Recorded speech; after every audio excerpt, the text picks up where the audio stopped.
Kentucky, and I'm a fiber artist. I got my start as a fiber artist probably as a teenager when I made my first quilt. And so I've been sewing off and on for over 30, 40 years. I don't know how long, but somewhere along the line, well, let's see, about 10 or 12 years ago, I went back to school and became an art therapist. So I was working with older adults, and whenever possible, I started combining some fiber-related types of projects in what I was doing with them. While I was working at a mental hospital, I had the opportunity to do a grant-funded project and just really liked the idea of doing community-based art. And so that's with the background in fiber arts, that's what I have usually focused on. I really have done a variety of different art forms, but lately it's been mostly the fibers. And with that, about that same time, I took a fabric dyeing class. My way back background in school was that I have a degree in chemistry, a bachelor's degree in chemistry. And it was like, oh my gosh, this combines science and art. And so I really like the fabric dyeing, and that's one of the things I do in the schools is we'll combine primary colors to create secondary colors. And dyeing the fabric using that is a really good way to do that. And I don't have fabric dye, but I have some real thin fiber paint that for the back of your piece, if we have time, I'll show you a method that you can take into your classrooms that's a little bit easier than doing fabric dyeing.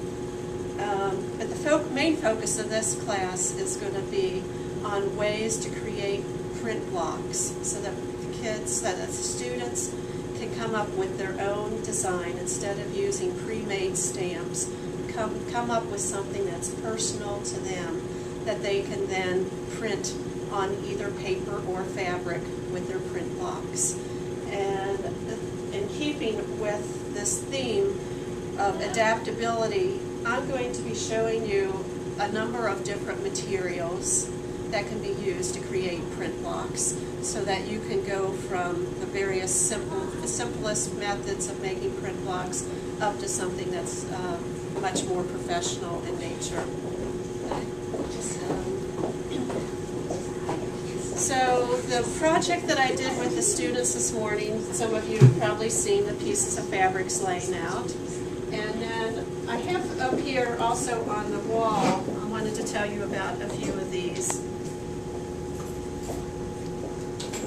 This one is this is a Adinkra cloth, similar to an Adinkra cloth from the Asante people in Ghana, West Africa.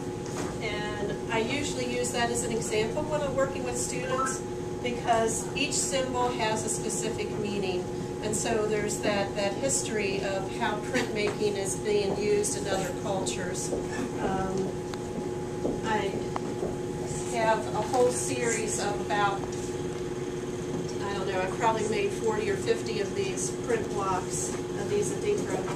And what I've done is I had a book with the Adinkra symbols, and I hand carved all of these. In Africa, these are usually made from calabash boards, and so this is my adaptation of them using materials that were available to me. So it's a soft cut print block material as opposed to linoleum. It's a little bit easier to carve, and I use a linoleum knife to carve them. And so we're going to be going through the process of how to create print blocks using this material. The backing is a piece of plexiglass. If you can find scraps, that's great. Usually I buy like an 18-inch by 24-inch sheet from Home Depot or Lowe's for about $10 or $12.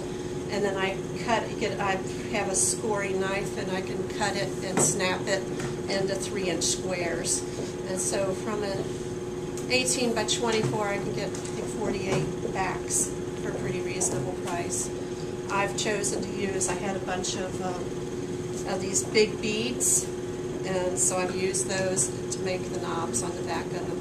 And what this is nice to have this, because then when you're printing, you can hold on to it, add your paint, and you don't get your fingers so messy. And feel free to interrupt me whenever you need to ask questions. I think what I'm going to have you do now is come up, and I'm going to sit, and I'm going to let you stand around here, or bring your chairs closer.